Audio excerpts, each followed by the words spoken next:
Hello, I'm Dr. Margaret Newbury-Jones of Shade Consulting and Counseling.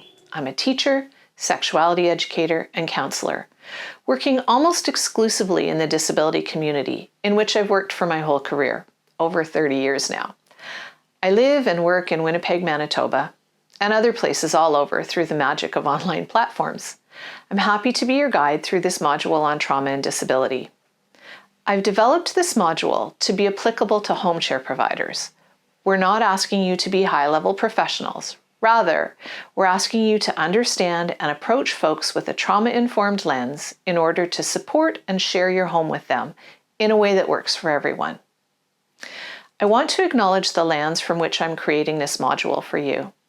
I'm a settler on ancestral lands, Treaty 1 territory of the Anishinaabeg Cree, Oji Cree, and Dene people, and on the homeland of the Métis Nation, people who have walked and been stewards of these lands for millennia before us.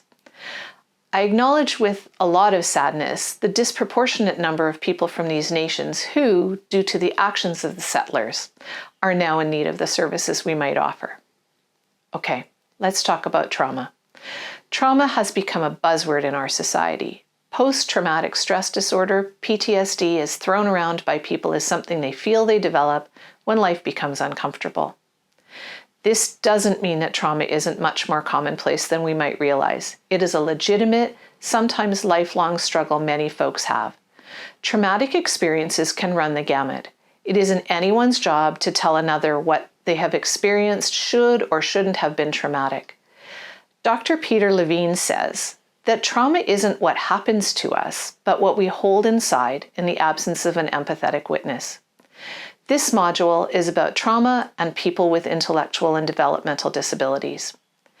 It's about recognizing that just because someone has a disability doesn't mean they don't experience trauma or that they don't feel the effects of trauma because they're disabled. It's about recognizing and taking into account people's responses to trauma and how we can help. Finally, a content warning. Throughout this module on trauma-informed practice and care, you will be reading, hearing, and learning about trauma. For some, this may be triggering or upsetting.